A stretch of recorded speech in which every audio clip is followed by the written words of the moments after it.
William Ruto will fall with Gachagua, with Raila Odinga, and with all his collaborators. And when that happens, we will demand that the Chief Justice steps in. Good morning, patriots.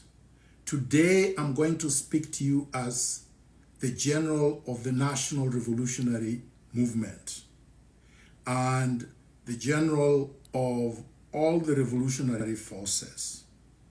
And as a tactical and strategic master, listen carefully.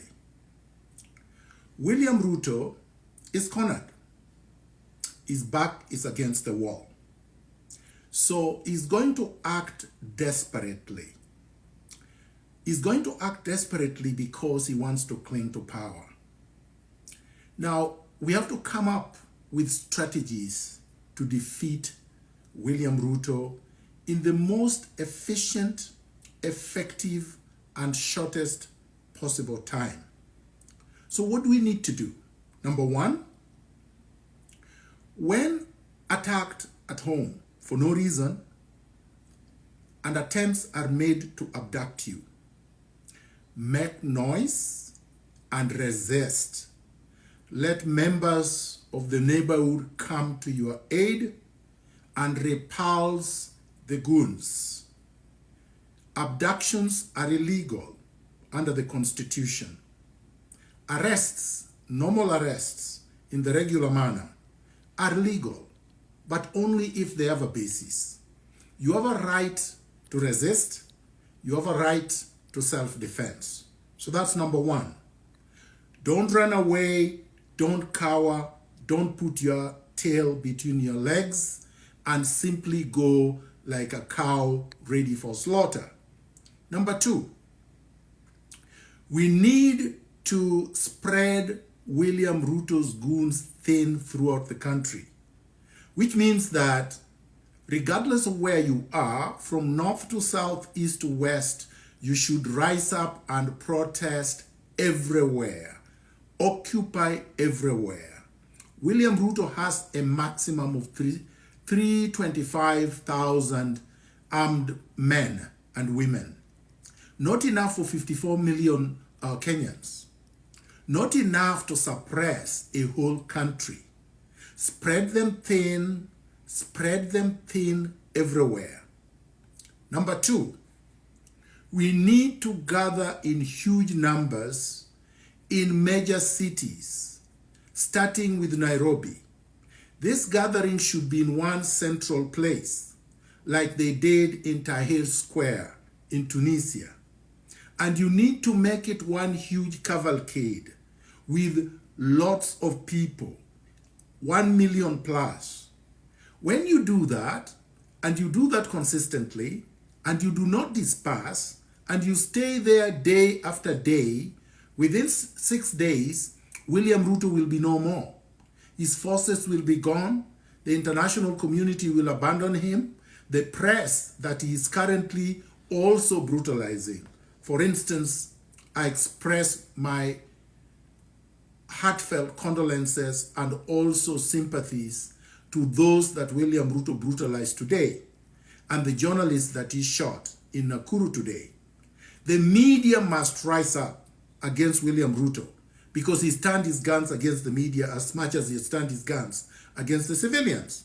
The international community eventually, regardless of their location, will rise up against him because they don't want to be in the bad books of Kenyans.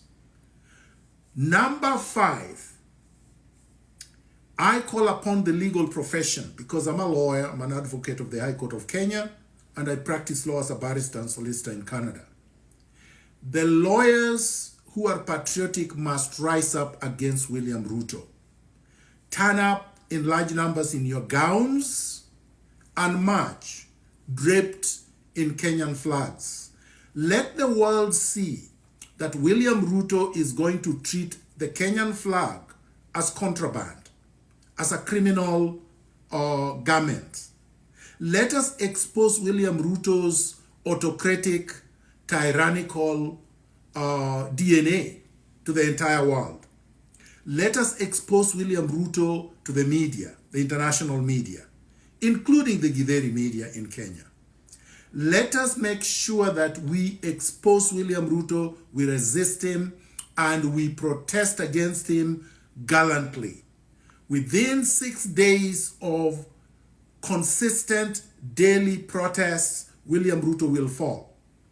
The problem that I've seen with the current protests is that they're like flash floods.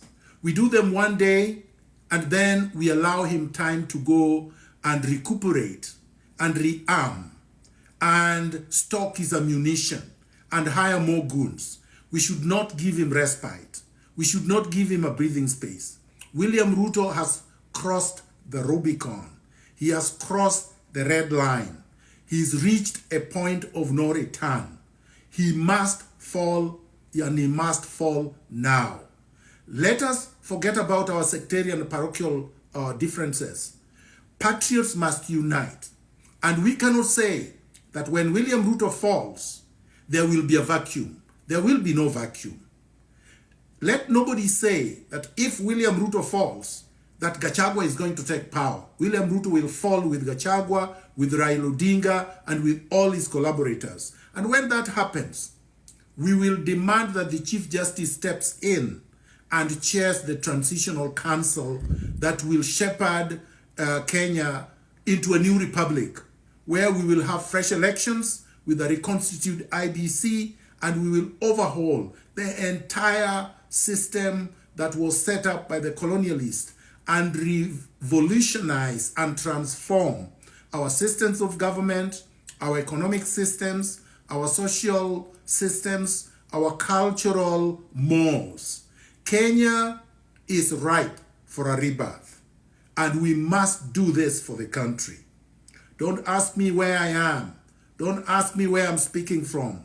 That's sectarian parochialism, because the only people asking that question are people who want to abduct me, people who want to come and torture me and kill me. I've gone through many of those, starting from Moi's time up to now.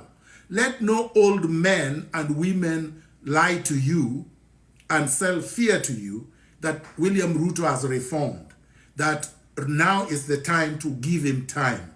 We don't want reforms. This is a revolution. We want a total, complete overhaul of the rotten colonial structures so that we can build fresh, people-friendly, and empowering structures for national rejuvenation. Viva! Power to the people.